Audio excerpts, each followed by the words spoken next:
Hi, everyone, and welcome to our sales panel today. Thank you for coming out to a night around the clock with us.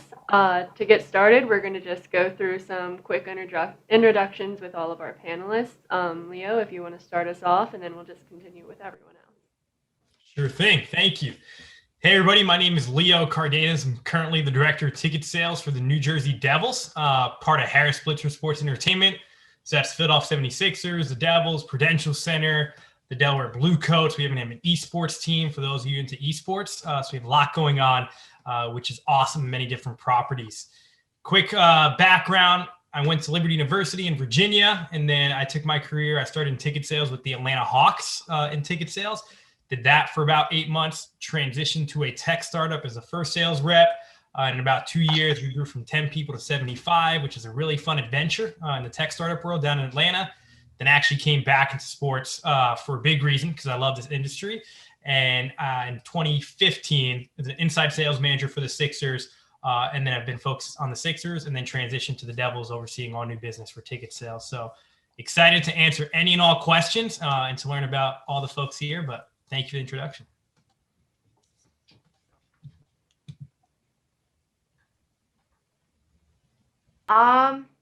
Rachel, if you want to go next. Yeah, hi everyone. I'm Rachel Shor. I currently am manager of sales for the New York Islanders. I oversee all season tickets, group tickets, and partial plans for the team. And we're currently building a brand new arena that our team has really been focusing on, hopefully opening up October, November of the 21-22 season. A little bit about me. I'm originally from Virginia. I went to school at the University of Tampa.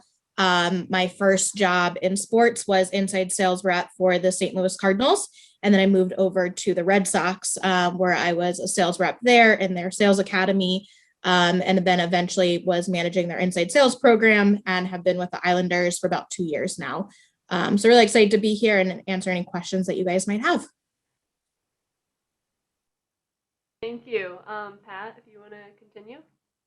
Absolutely. My name is Pat Ayling. I'm the inside sales manager over here at Comcast Spectacor, overseeing both the Flyers as well as the Philadelphia Wings lacrosse team. Really exciting. Been here about a year and a half now, coming from HBSE, where I worked with Leo at both the Sixers as an inside sales rep. And then while he was at he's still at the Devils, but while I was at the Devils, I was on the retention side before I came back down here to Philly. Originally from the area, so really excited to be in my hometown, selling the best hockey team in the NHL, right, Leo? Thanks for that, Pat. Samantha, if you want to go ahead and continue for us. Sure. Hi, everybody. Happy to be here. Thanks for hosting this. My name is Sam Timmons. I'm a senior account executive in partnership marketing with the USTA, the United States Tennis Association, as well as the US Open. That's who we're affiliated with. I don't have sales in my title, but there's a lot of sales work in my role. I also, with the USTA, have worked really closely with business operations, everything from digital strategy to broadcasting, partnership marketing, hospitality, ticketing. And prior to my role at the USTA, I did diversity marketing and community affairs work with the Atlanta Braves in baseball, as well have a bit of experience dealing with the NFL and the NBA as well with the Hawks. And like I said, happy to be here and answer questions. Looking forward to this. Awesome, thank you. And Mike, last but not least. Well, those are 4 tough acts to follow, I'll tell you. But so Mike Scharfenberg graduated from the University of New Haven last May. So I know that those nerves and angst you're feeling to get ready to get out, know exactly where you're coming from. So spent some time while I was at UNH in minor league baseball with the New York Yankees on their inside sales team. And then currently spent the last 3 months as an inside sales executive with the Tennessee Titans. And then also the last year and a half heading business development for a company, Game Plan U. So super excited to be here, as everyone else said, and answer any questions you have and be a resource however I can. I'm sorry, I forgot to give a shout out to my university. I went to UNC Charlotte. Go Niners.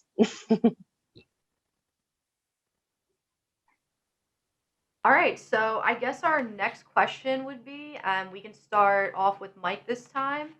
So what was your path to where you are in your career now? So I'll have to give the Cliff Notes version because I know Pat knows my story and it could take a little while. But so I spent 3 years as a physical education major. And throughout that time, there was something missing, right? And I'm like, I love helping others, but this isn't for me. So I took a semester off having no idea what I wanted to do. I was laying on a couch for about a month or two. My parents were like, all right, you either pay rent or go get a job. So I got a job at a local gym doing personal training sales. And as a former athlete, that's kind of where it all clicked for me. Was I loved helping people. I loved that competitive nature. So found sales, was able to combine my love of sport and business into a major, found the University of New Haven. As I said, spent the last 2.5 years there and had the opportunity at multiple points to be a part of multiple great organizations and develop my voice and skills. And, so that's really quick Cliff Note version of how I got to where I was today. Sam, do you want to continue off of that? Sure. Again, short version, graduated from school, knew I wanted to do community affairs work. So I honed in on that, tried to get a role with that, and thankfully landed a role as a trainee with the Atlanta Braves doing community affairs. And then diversity became a big thing, and it did not exist at the Braves at the time when I was there. So thankfully grew into a role as diversity marketing coordinator, developing programs, dealing with ticket packages, dealing with community partnerships, and then also getting into a lot of sponsorships and dealing with our sponsors and creating platforms for them through a diversity lens. And that grew. I wanted to learn more about the strategy side and the business of sports.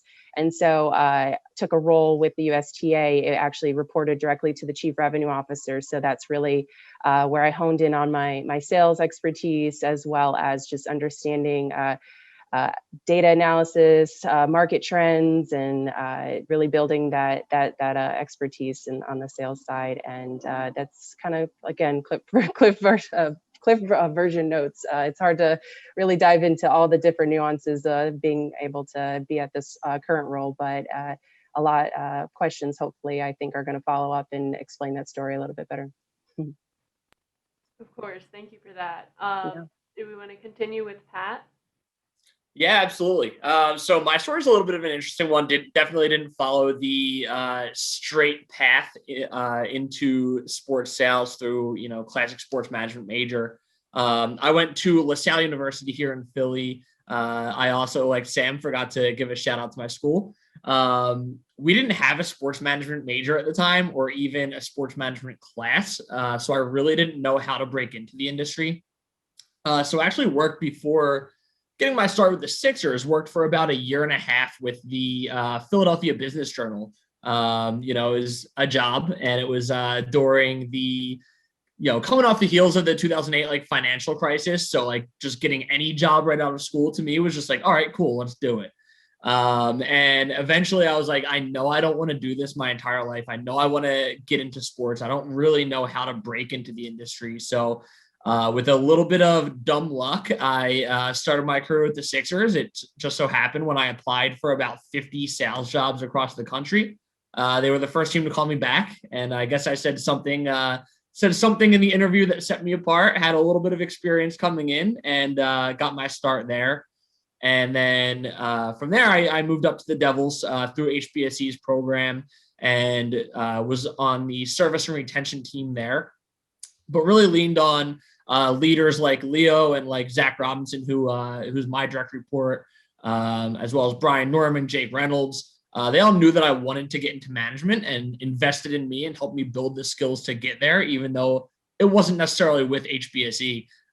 So super thankful for that. And that's kind of what led me to the Flyers. Saw the job, knew some people that worked here, networked, got an interview, kept those relationships going. And through that preparation that I had been doing at HBSE, was able to land the job. Great story, Pat. Thank you. Rachel, if you wanted to continue. Yeah, absolutely. So I knew I wanted to work in sports. I went to school for sports management. I just didn't know what I wanted to do. A lot of kids, when they first get in, freshmen, they hear only way into sports is in sales. So I was like, great, I'm going to go work in a box office and I'm going to get my sales side done and then I'm good. When you work in the box office, it's not sales. People walk up to the window, you take their credit card, you give them the tickets that they want, and then they walk away. But little did I know that it helped me understand what sales was and the interaction with fans. It helped me realize that I wanted to interact with fans, and I loved it on the sales side of things because I can make or break someone's experience before they even enter a building, or I can change their overall experience of how they were prior to being in that building, and make it even better for the next time they come. And so I realized that I love sort of being in sales. I always fell back into the ticketing side of things with different internships and part-time jobs that I had. And so I applied probably to 100 jobs, got an interview at the St. Louis Cardinals, was able to land my first sort of sales experience there. And every inside sales program is a little bit different. Theirs was a little bit more customer service based in the beginning. And so again, just trying to figure out where I wanted to go. But I had always been very vocal with my leaders or the leadership team at every sort of spot that I've been, that I wanted to get into management. And so I kind of told them, okay, I could either go the service route or I could go to the sales route, both with really great teams, and decided to kind of go the more, you could say, more difficult route of, new business sales. And so I went to the Red Sox, and I was really fortunate there. It was sort of year 2 of their sales department. As crazy as that sounds, they didn't have a true sales department until 2013. So 2014 is when I had joined the team, and again, was very vocal with our leadership team there, letting them know what I wanted to do. And so as their department kind of grew, I was able to grow, become a sales coordinator, to then manager of their inside sales program. And then a position opened up with the Red Sox. And sports is very small. People want to help really good people. And the Red Sox didn't have anything like the position I'm doing now. And I didn't realize at the time, but I kind of met my ceiling there on at least the leadership path that I could go. And so I moved into, interviewed, got the job, and moved into my leadership team here at the Islanders. But the biggest thing is sort of just being open and being very vocal and knowing what I want to do has really kind of helped me get to where I am, and sort of helped me make sure every step kind of has that long-term goal, and making sure I'm getting sort of that end goal. Everything. Thanks for that. That's a great story. And Leo, do you want to bring us home on your career path? Sure thing. So I will start off with, I was the classic kid who went to school that had no idea what I wanted to do. If you asked me what was my number one priority, which I wouldn't recommend, but it was the honest truth, was to play football. And that's what I wanted, to play Division I football. And thankfully I was able to walk on to the team. But I started as a nursing major. That lasted one semester, not a nurse. And then I went to exercise science, think I wanted to do phys ed, so similar to Mike. Then I transitioned to pre-physical therapy, and I did a bunch of internships in physical therapy, but quite frankly, it just wasn't what I was passionate about.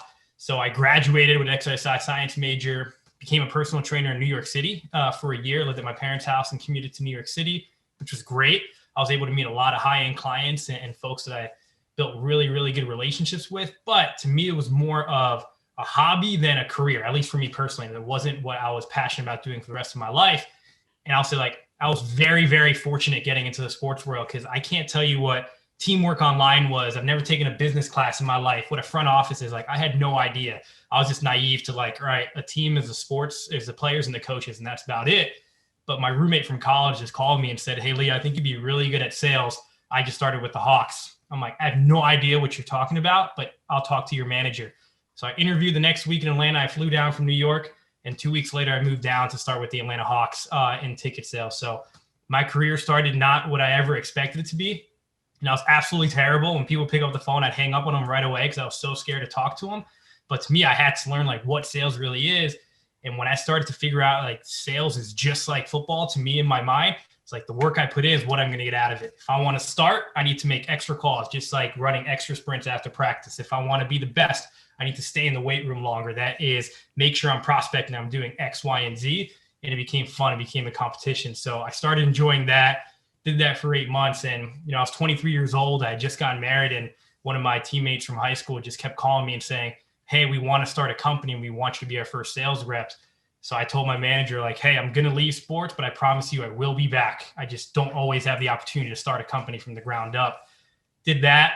tech startups you'll hear are awesome, all the cool culture. And if you want to say, I know maybe under 21, the beer's in the office and all that stuff, great, right? But tech is really, really a startup. It's a pretty intense world, I'll say. Like you are depending every single month, not knowing if you're going to make it to the next. Like it was literally 10 guys sitting at a table with our laptops with no leads. The only way we would get leads is we'd buy costumes from Party City for bellhops for hotels. We'd go to a hotel where there was a conference, pretend we worked the elevator, meet people, grab their business cards. Next day, we'd call them up and try to sell them. It's like never anything I hope any of you have to do, but like that is real startup world. So it taught me a lot, taught me how to make B2B sales. We were 10 people, 75 people 2 years later, had a lot of fun. But I wanted to get back into sports because I'm sure everybody here, even though we're not the athletes on the ice, the court, the pitch, etc., when we win, I feel like I won. When we lose, I feel like I lost. Like the Devils, I do not want to talk about their games last week, right? Even though I have nothing to do with it, but that's how you feel. And that's a special feeling that you have. And it makes it really fun. So I left the startup, started Uber driving, started doing stadium security because I want to get back into sports. It's not easy. And I just reached out on LinkedIn to the Sixers and my career started from there. Started in management, was able to work my way up. So I'm definitely not the cookie cutter path of an AE or inside sales, AE manager, etc. Every single rep that I work with has sold tickets way longer than I ever have. But at the end of the day, like to me, sales is sales no matter what. Like you're a storyteller. And if you know how and what story you're telling, you're going to be successful. So I've had a lot of fun and hopefully continue on that path. Thank you for sharing with that. So to kick us off, I would like to ask you guys what a typical day is like for you in your position in sales or sponsorships. Just kind of go through what are your typical challenges you go through or things you have to check off your list every day. Leo, if you want to start, and we'll work our way back around. Yeah, sure thing. So I'll keep it short. Ultimately, like my responsibility is to drive new business. So that is season tickets, partial plans, and groups, and make sure that we fill the arena, right? Because if we don't sell, we can't get players for big time contracts. Like two biggest revenue drivers in sports are TV contracts and then ticket sales revenue, even before sponsorship revenue. So we have to make sure we sell. So my role, besides obviously overseeing a team and developing reps and coaching them to take the next steps in their career on a day-to-day basis, I also have to ensure how are we getting leads? How are we marketing? What emails are we sending? Should we be sending a direct mail to get people to raise their hand and talk to us? What events are we running? Ultimately, how do we find the people that are going to be interested in purchasing packages? And that is my focus 24/7, 365 days a year, is to ensure we do that until we are in a sold out situation, which we're not, and it's every team is different, but I'd say that's my major day-to-day focus. If we want to take it back to Rachel. Yeah. So Leo and my day-to-day is probably very similar. Not probably, it is very similar exactly on what I do. The only thing that I'll add is we have 3 managers on our team, each sort of tasked with sort of becoming the expert in certain areas. And mine is our Salesforce. So Salesforce is how every sales team, our CRM system, actually, Salesforce is just the tool and the company that we use, but our CRM system is sort of my baby. I make sure our reps understand where they need to go, how they find their leads, to make sure that they're organized, because at the end of the day, if the rep isn't organized, then they're not going to be able to understand how to make the sales and who to go after. And so I make sure with our other manager who works with our marketing department and just to decide, who we're going after. Once we go after them, they come into our system. So I really have my hands in kind of everything. But also at the end of the day, my job is to make sure our reps are successful, because once they're successful, then us as a sales team will be successful. Pat, do you want to continue off of that? Yeah, absolutely. Can definitely continue. Like Rachel and Leo, I definitely collaborate with the rest of our leadership team in terms of strategy and who we're going after, where our leads are coming from, and things like that. But as an inside sales manager, my focus is on our entry-level sales team. So it's definitely a little bit heavier, I'm sure, in terms of the direct coaching and directly going through hiring process and inside sales, like teaching process. And it's a lot like I'm sure Leo, most of his reps are pretty experienced, pretty well seasoned. So For me, they're typically coming in with no experience at all. So really blank slate from the ground up, teaching them sales process, teaching them what it's like to work in the sports industry, kind of exposing them to different parts of the industry as well. I make sure that they have a lot of exposure towards the rest of our senior leadership team so that when it comes time for them to start thinking about promotions, they know whether they want to go into account executive or group sales or member services. And even beyond that, if they wanted to go into long-term premium sales or management themselves or corporate partnerships or anything like that. So really just giving them like basically sports industry, sports ticket sales 101 real life experience, and then coaching them from a day-to-day basis, while also working on some of the same strategy stuff. Thanks, Pat. Sam, do you want to go ahead and describe your day-to-day to us? Yeah, it looks a little bit different. My focus is really with our sponsors. A couple accounts that I particularly manage is Amex, Chubb Insurance, Lavazza Coffee, Mercedes-Benz. So my focus is really on our partners. However, involved with that, our partners get everything and deliverables, assets such as signage and tickets and hospitality. They get rights to use our marks globally, domestically. They get to activate on our digital platforms, and all of that stuff goes a part of the actual initial sales process. I work closely as well with our sales agency. Right now, that's CAA. In the past, it was CSM. So I get to work closely with them on creating new partnerships. I work very closely with our new business and developing proposals with that, working with also our, like I said, our digital and marketing teams and creating platforms for the open and proposing those to our partners. So there's a lot of upselling and incremental selling that I get to do with our partners as well as new partners. And yeah, day to day is really just project managing those types of deliverables and assets. And yeah, that's a little bit of a gist of it. Mm-hmm. Thank you. And to finish us off with the day-to-day, Mike, you want to tell us about your day-to-day schedule? Yeah, no, of course. And I know, everyone else kind of hit on it a little bit, but and specifically Pat, but that entry level position is where I'm at now. So really our job and any sales professional's job is to create opportunity at scale.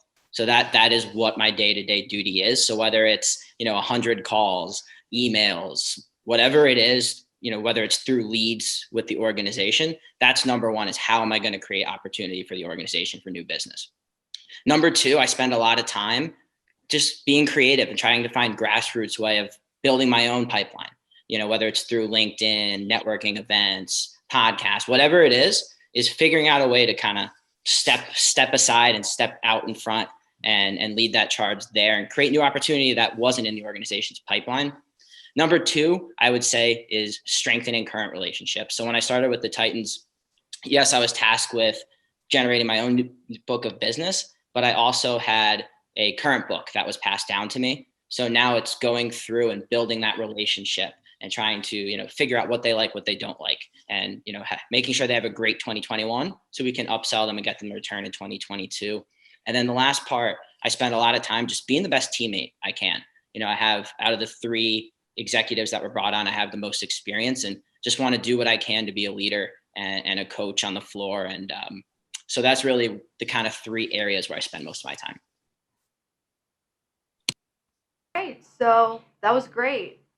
We actually have our first Q&A from the audience, and this is a question for Sam from Rebecca. And Rebecca is asking, if someone is looking to get into community outreach / affairs, what responsibilities / experience should they be looking for in an internship? Yeah, great question. One, I'd say definitely think about just aligning, what your particular passions are. You definitely want to work in a space where you feel motivated. And I think also understanding what leadership is there and what that looks like for your experience day to day. I think definitely hone in on those organizational skills, relationship building skills, being able just to speak to, whatever your company is, or whatever product or service or anything, the nonprofit maybe that you're looking at, is what the true mission is. So really understanding how to speak to that and connecting with whomever you're trying to do that outreach with. So yeah, I'd say the organization, hone in on that, hone in on any project managing that you have experience in, that's little or small. Speak to being detail oriented if that's what you are. And yeah, really just developing your presence, because community affairs is that you're dealing with affairs with others, and you're going to be having to be able to speak to that every single day. But most importantly, just make sure, like I said, that you are going after something that you truly are passionate about, because that's what it takes to work on the community side as well. All right, if any of our other panelists have something to add to that, feel free. And if not, we will pass it over to Abby for the next question.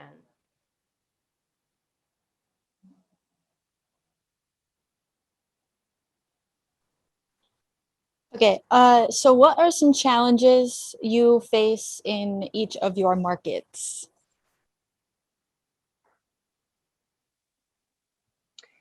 I can start. I'll say, particularly with the Open, we are an international property sport.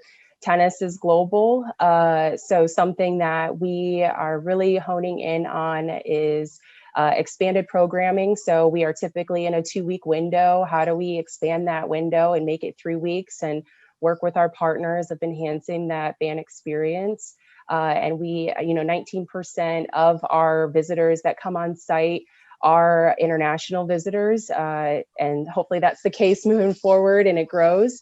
But then also understanding the international value. Like I said, we're a global property. And so how are we activating not just domestically and getting to that audience? So that's particularly, I would say, as far as our market goes, and looking at it through that lens, that's something that we're always striving to achieve and get better at.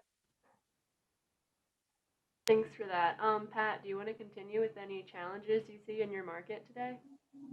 Yeah, absolutely. So I think that, like, in terms of the Philadelphia market, you have obviously diehard fans. Most fans are, the quote unquote like 4 Philly fan. So the Flyers do have like a pretty diehard fan base, which is a great thing. I think that like the biggest challenge that we face is honestly like team performance when the team's not doing well. And then of course, like the Sixers, also playing in our building, are doing really well. So a lot of the kind of casual fans that overlap, if they're making a choice on where to spend their money, typically they'll follow the winner. So we have to still show the value in Flyers tickets, tell the story of, the long-term success. Something that I learned from day one from Jake Reynolds, who's the president at the Devils now. It's just control what you can control. When we were selling the 10-win, 17-win, whatever it was, Sixers, like we couldn't control team performance, but we still had sales numbers to hit. So I like to kind of take that mindset and still apply it to the Flyers, as we're probably the number 4 team out of 4 right now in terms of, the general mindset of the Philly fan. So I think that's the thing, just like still getting people excited when the team's not living up to expectations. Yeah, definitely. Thanks, Pat. Rachel, did you want to continue with some challenges you've been seeing lately? Yeah, so I would say in this current situation, we're dealing with making sure fans feel comfortable coming back to games, and also making sure we're doing it in a safe way. New York is very unique in the fact that no other state is requiring COVID testing or even showing vaccination to get in. So it's helping people understand, one, if they don't want to get tested or don't want to show their vaccine, helping them understand it's a state requirement. So it's non-negotiable. If you don't want to do that, then unfortunately you can't come to a game. But then it's also showing them the value of that. I've been at games. I'm very fortunate that I've been able to work games, and I feel really safe because I know that everyone had to have a negative test in order to get in there or have been vaccinated. So that's one struggle that we're trying to deal with, but it's also a really big benefit because we're able to understand people's true COVID concerns when they're throwing that objection at us and say like, okay, you said COVID was a concern, but is it because unfortunately you've lost your job and you don't have money? Or are you using it as a smokescreen, unfortunately, because you just want to get us off the phone?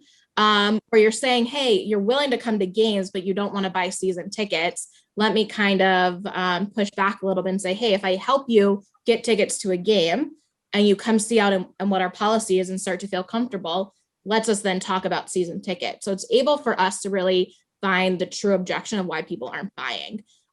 So that's something that we're dealing with right now.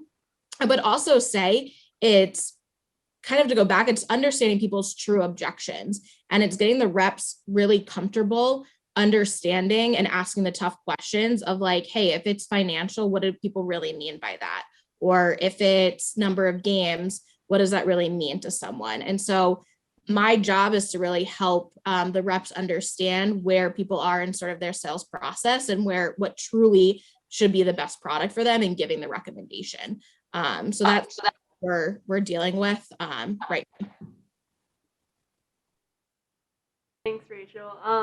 Leo, did you have anything to add to that?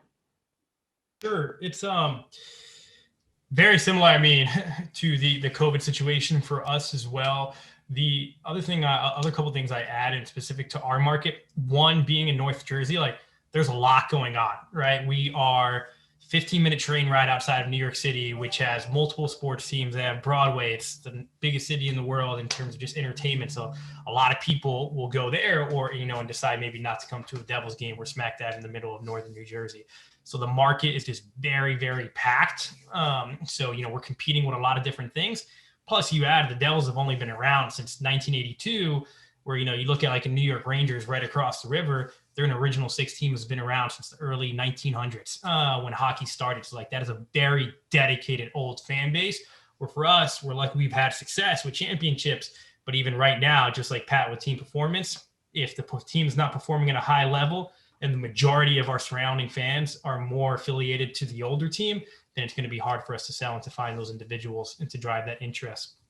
So that's a big one. The other one I'd say was very unique to this year as well is that our biggest lead source for us at the Devils in terms of selling folks packages is single game buyers. So that's someone like, they buy a ticket, they come out to a game. We have not had as many single game buyers this year when we just opened up our arena about a month and a half ago at 10% capacity and 20% capacity. When we were averaging 14,000 people a night, that's at least when you remove season ticket members, 5, 6, 7, 8 new people in the building, thousands wise, and we're getting all that information. We missed out on that when you have 44 home games and we only had about 20 or so, and they've been at minimized capacity. So that's been a big challenge is like, how do we identify new markets when the majority of our information comes from people who come out to games?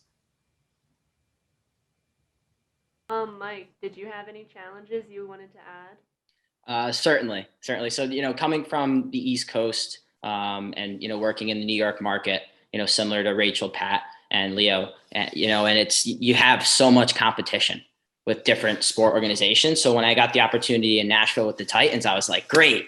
Like there's just the Preds and that's it. Like phenomenal. Well, little did I know the biggest challenge that we face as an organization is Nashville itself.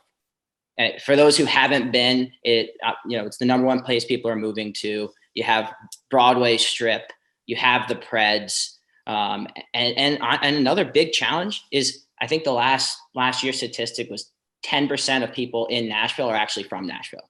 So there's no connection or affiliation with the Titans. So that's up to us, and something that Miss Amy, our owner, and Burke Nihill, our president, have been doing an incredible job of is like, how do we get integrated into the community? So we've been doing a lot of things giving back as a front office, where we had the flooding and all those things. We all go out as an organization and just help any way we can and start strengthening those relationships. Because now all those people we went to see, they have a bond to the Titans now, whether they're a Bears fan, Steeler fan, or what have you. So that's number one. Number two is Miss Amy announced a 20-year expansion plan for everywhere around Nissan Stadium, just to really build up that area and liven it up, which is just fantastic. And the part I thought was coolest is she put together a panel to go around the community and take input from each and every person in the community who was willing. So it's kind of like Nashville's expansion project, which is great. And then kind of like to hit on how I've been overcoming it, whether it's personal or professional, you sell the experience of coming out to Nissan Stadium and coming to see the Titans play, like the value you're going to get, in doing that. There's 9 home games a year. How many do the Preds have? There's 40. Well, you went to 3. Do you remember the score? Do you remember who scored the goals? Well, in 9 games, you're going to remember who scored a touchdown if you went to 2 or 3. So it means so much more. So it's really just selling that experience of the game. But I would say definitely Nashville itself it's been the number one. And then I will throw a little curveball towards the COVID objection. It is being in the South. It is a completely different. So as opposed to people saying, is there vaccine proof? Like I don't feel comfortable. Whereas down here, it's more of like, is there a mask requirement? I don't want to come if there's a mask requirement. So it's kind of the opposite end of the spectrum where you have to deal with it, but you really deal with it in the same way. As Rachel said, it's just asking the questions and understanding what their true concerns are. Yeah, thank you for that. Just wanted to let our guests know if they have any questions, they can just pop them down in the chat box and we'll get to them as soon as we can. So the next question I wanted to ask was, what was your guys' favorite way of generating leads or generating interest? Mike, if you wanted to start us off with that. Yeah, 100%. So I think number one is quality questioning. You have to be able to ask quality, open-ended questions to really get to know somebody, right? If you ask a closed-ended question, you're going to get a one-word answer. It'll get awkward. They're going to hang up on you. You're going to be upset. And that person could have been someone who you could have built a relationship with if you asked those questions. So that's number one. But I think more importantly than asking questions is genuinely listening to what they're saying. You can ask a great question, but if you're already prepping what answer or what thought you're going to give, you're not listening to what they're saying. And people see right through that. So I would say, asking questions and genuinely listening are 2.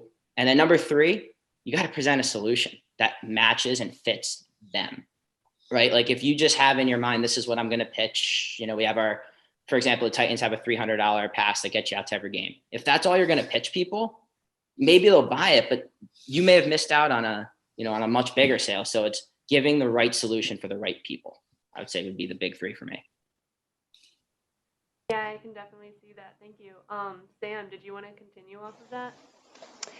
Yeah, I think along the lines what Mike said, that discovery phase and sponsorships, when you get to initially sit down at the table with a brand or company and understand what their interest is in my particular field right now, and what their interest is in tennis, and working with a global property. And then really, I kind of get more excited about the things outside of just the hard assets of the signage and the digital properties. I get excited more about when our brands and missions just align what they're interested in. Like I said, a huge passion of mine is community work. So what do they want to do on our community side with the foundation? And then I get excited about just putting that all together and putting it in the presentation and giving them that full roundabout opportunity of what it all entails of this partnership and what the 5+ years could look like, and really just getting them on board of what that looks like with us. So that discovery phase is really what excites me as well.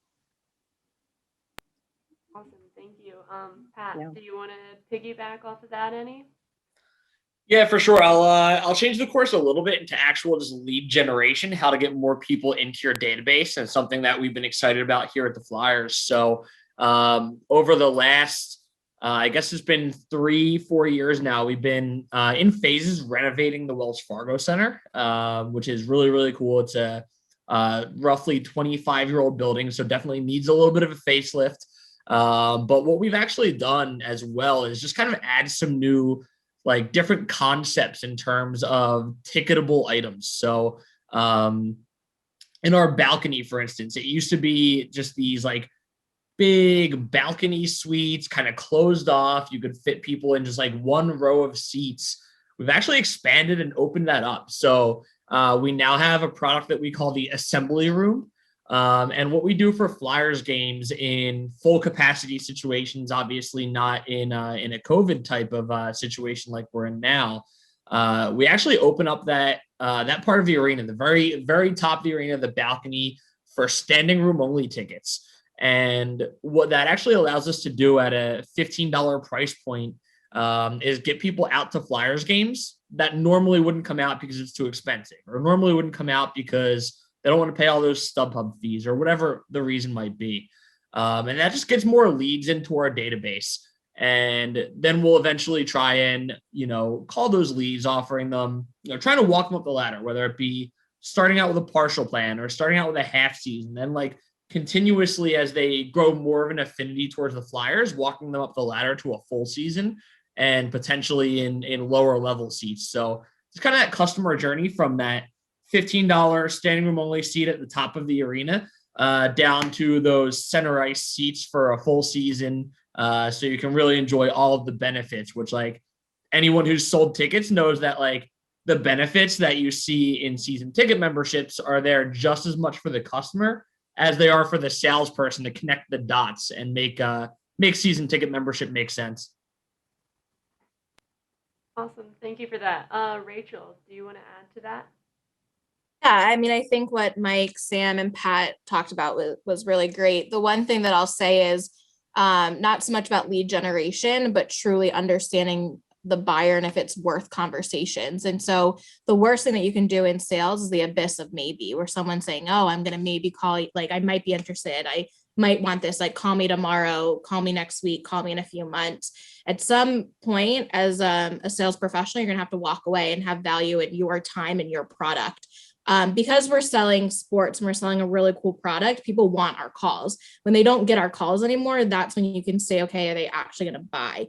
And so the hardest thing you can do as a seller is walk away from someone, but it's also the best thing you can do. And so you kind of have three people. You have the people that are always going to say yes, or you have the people that are going to say no, but then you're really going to take these maybe people and say like, is that worth my time?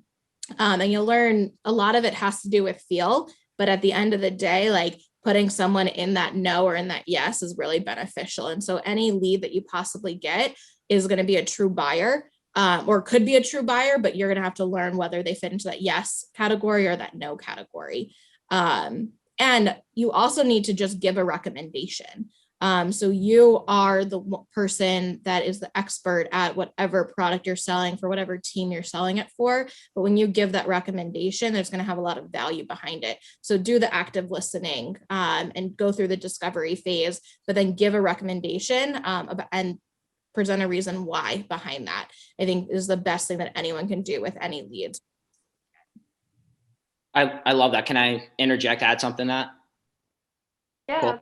Yeah, no. So I think 100%, I mean, you have to make a recommendation. A lot of times, especially in the inside sales level, you're going to get a lot of people that are just going to jump in and say, oh, just send me information, and that's great. I could send you a playbook and you're not going to be able to figure out what's going on. So how important is coming out to Titans games, or how important is coming out to Islander games? And let them tell you. And if they say, well, it's important, well, great. How open would you be to a minute or 2 minute conversation just to see, so I can get a feel for what to send you, right? And if they're not willing to do that, like Rachel said, you can only close the closables, and you got to know when to cut bait. The second best answer to yes is no. So great point, Rachel. Love that.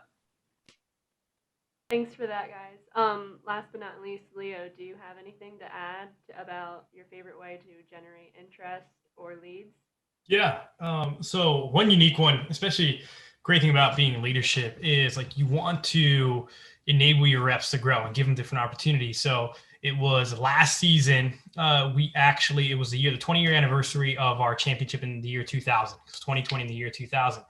And we were thinking like, hey, we want at least one more partial plan because we were about $200,000 from our yearly revenue goal of partial plans, which is 1.5 million. Like, how can we drive more partial plans? And I brought up to 2 reps and I said like, hey, think of something, put it together, your package, and then we'll go ahead and present it to marketing.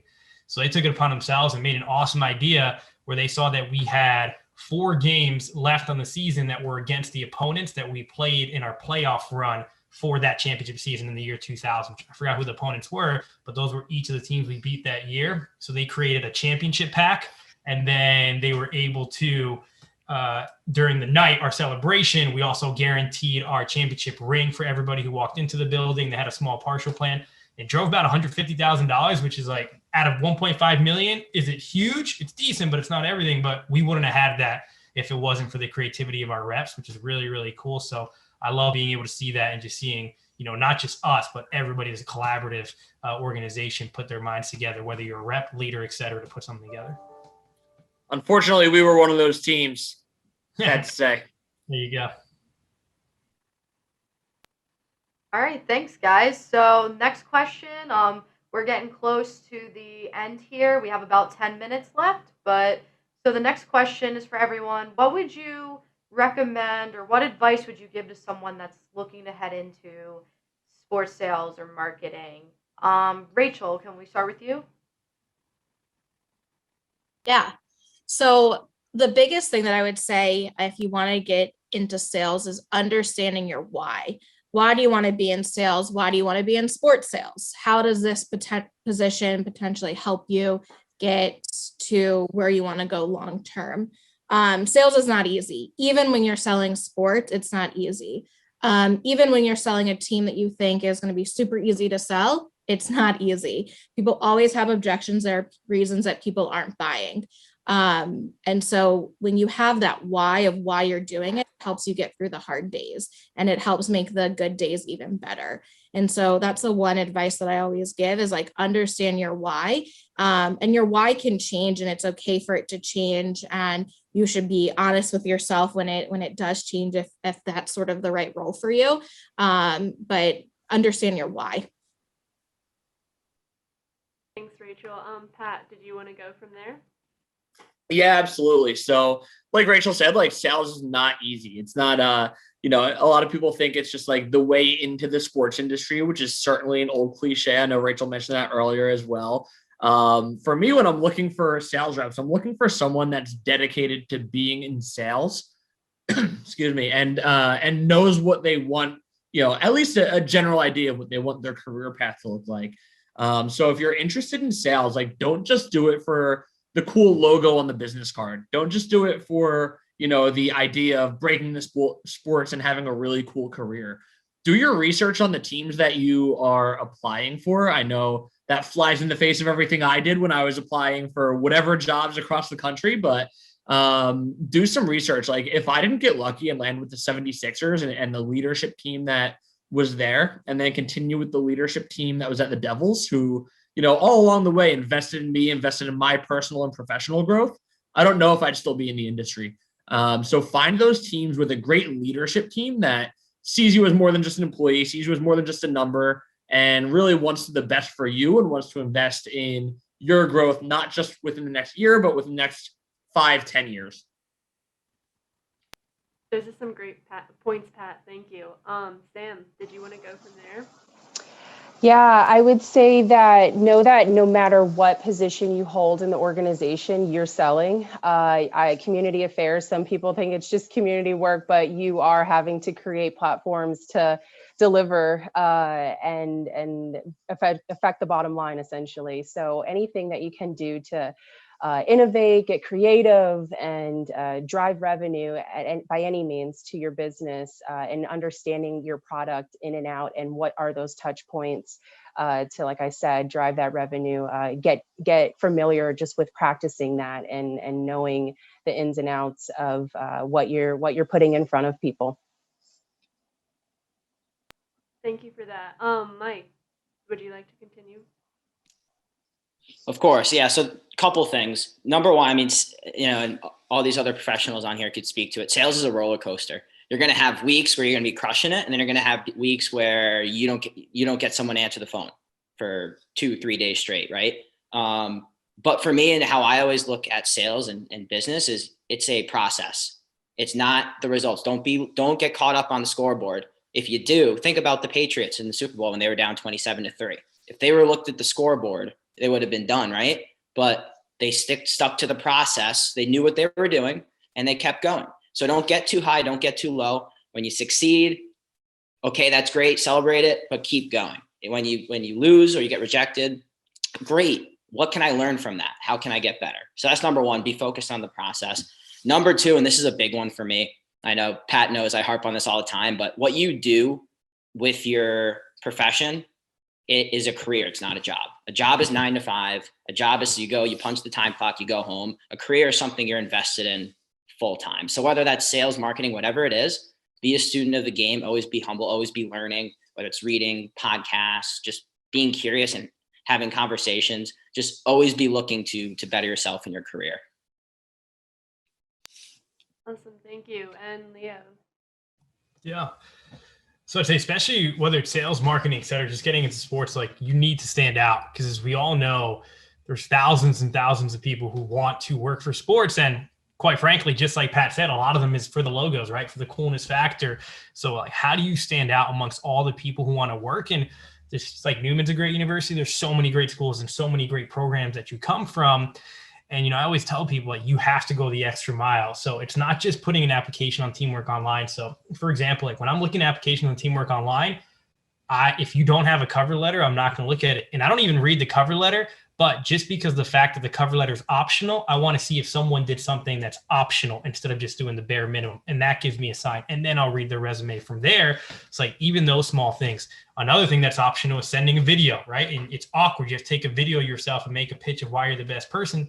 But a very small group of people then do that and takes them to the next level to me of qualifications. Because especially in like a sales world, it's not typically what you learned in school. It's all about in here and who you are and your confidence and your personality and just getting out of your comfort zone and those small steps, connecting with someone on LinkedIn, sending them a handwritten note, following up with them consistently time after time.